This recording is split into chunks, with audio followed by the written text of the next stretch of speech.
sini kita akan mempelajari tentang hakikat ilmu kimia. Apa itu ilmu kimia? Nama ilmu kimia berasal dari bahasa Arab yaitu alkimia yang artinya perubahan materi. Oleh ilmuwan Arab Jabir ibn Hayyan tahun 700 sampai 778. Ini berarti ilmu kimia secara singkat dapat diartikan sebagai ilmu yang mempelajari rekayasa materi, yaitu mengubah materi menjadi materi lain.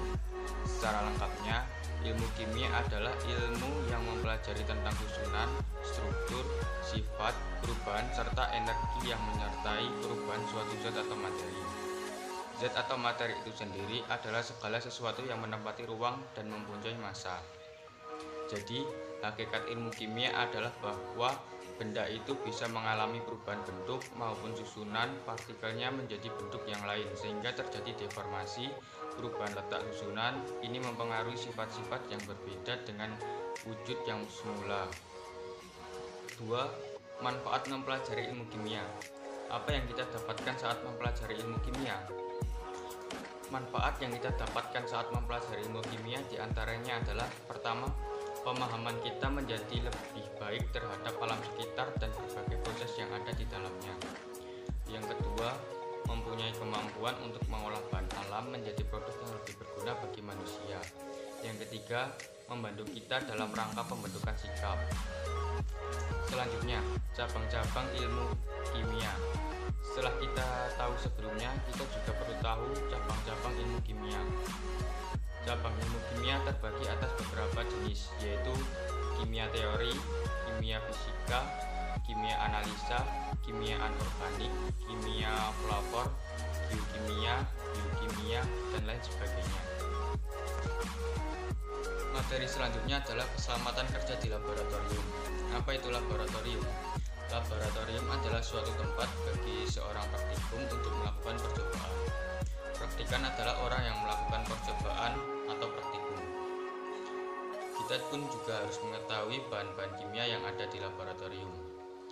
Yang pertama adalah mudah meledak, kedua pengoksidasi, ketiga karsinogenik, keempat berbahaya bagi lingkungan, selanjutnya mudah menyala, beracun, korosif, dan menyebabkan iritasi.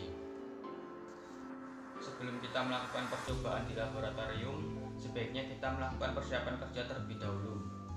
Persiapan kerja diantaranya adalah: pertama, merencanakan percobaan yang akan dilakukan sebelum memulai praktikum.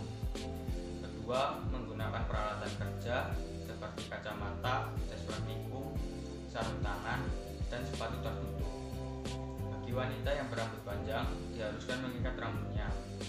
Dilarang minum, makan, dan merokok di laboratorium. Kita juga harus menjaga kebersihan meja praktikum dan lingkungan laboratorium. Membiasakan mencuci tangan dengan sabun dan air bersih, terutama sehabis praktikum. Selanjutnya, bila kulit terkena bahan kimia, jangan digaruk agar tidak menyebar. Pastikan bahwa keran gas tidak bocor sewaktu hendak menggunakan kusen. Dan yang terakhir, pastikan bahwa keran air selalu dalam keadaan tertutup sebelum dan sudah melakukan praktikum. Materi selanjutnya adalah fasilitas-fasilitas mutlak yang harus ada di dalam laboratorium. Di antaranya adalah: pertama, safety shower, berfungsi sebagai sarana pengaliran air bagi kondisi krisis tertentu. Yang kedua, bak cuci, berfungsi sebagai sarana pencucian peralatan dan pekerja. Yang ketiga, lemari asam, berfungsi sebagai tempat bekerja khususnya saat proses pencampuran bahan kimia berbahaya. Yang keempat, ice washer, merupakan paket khusus pengaliran air pada mata pekerja yang terkena bahan kimia. Air yang dialirkan harus memenuhi standar air bersih. Yang kelima, perlengkapan kerja, terdiri dari baju bekerja seperti jas lab, kacamata pengaman, sepatu tertutup, sarung tangan, dan masker. Hal ini mutlak terutama pada saat pengujian sampel. Yang keenam, exhaust fan, diperlukan pada ruangan tertentu seperti ruang reparasi atau pada ruang penyimpanan bahan kimia. Yang ketujuh, pemadam kebakaran. Selain alat pemadam kebakaran ringan yang merupakan paket media pemadam kebakaran dalam tabung bertekanan, juga perlu disediakan alat bantu pemadam kebakaran lainnya, yaitu karung goni basah, pasir, dan baju tahan api. Yang ke-8, alarm, berfungsi sebagai komunikasi bahaya. Yang ke-9, petunjuk arah keluar ruangan laboratorium, merupakan tanda yang dapat memberikan informasi bagi pekerja laboratorium untuk keluar dari ruang dengan aman dan selamat apabila terjadi bahaya di laboratorium. Yang ke-10 atau yang terakhir, P3K, beberapa obat-obatan standar yang harus ada yaitu obat luka bakar, plester luka, kapas, antiseptik, kain kasa, dan lain-lain.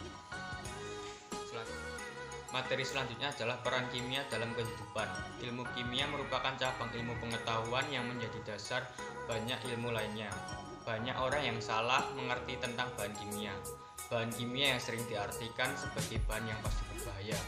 Padahal semua bahan materi di alam tersusun atas unsur-unsur kimia. Banyak penemuan baru yang dihasilkan di laboratorium oleh para ahli kimia yang dapat meningkatkan kualitas hidup manusia. Berikut ini peranan ilmu kimia di berbagai bidang kehidupan.